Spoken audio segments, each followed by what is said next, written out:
Let's dive into a case where one simple mistake had some pretty huge consequences. So, was it an honest mistake or gross negligence? That's the big question here. The case involves Standard Bank versus one of its employees, and wow, it sets a huge precedent. Okay, so this all happened pretty fast. Let's zero in on the incident from May 2018. A consultant signed off on a housing lease for a colleague. Sounds routine, right? But it wasn't. And here's the problem.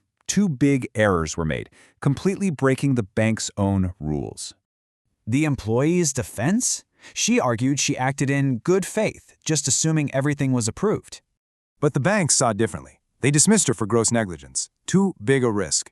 And that kicked off a real legal roller coaster, starting with arbitration at the CCMA. Initially, the CCMA actually sided with the employee. They said the policy was too ambiguous. Then a labor court agreed, saying, maybe some coaching would have been better than firing her.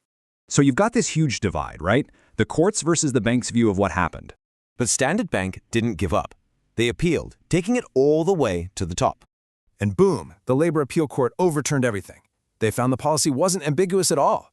The court really zeroed in on an employee's duty to protect the company's finances and follow policy.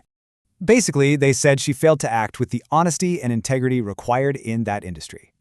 So the final outcome? The dismissal was upheld. The bank's original decision stood after all that.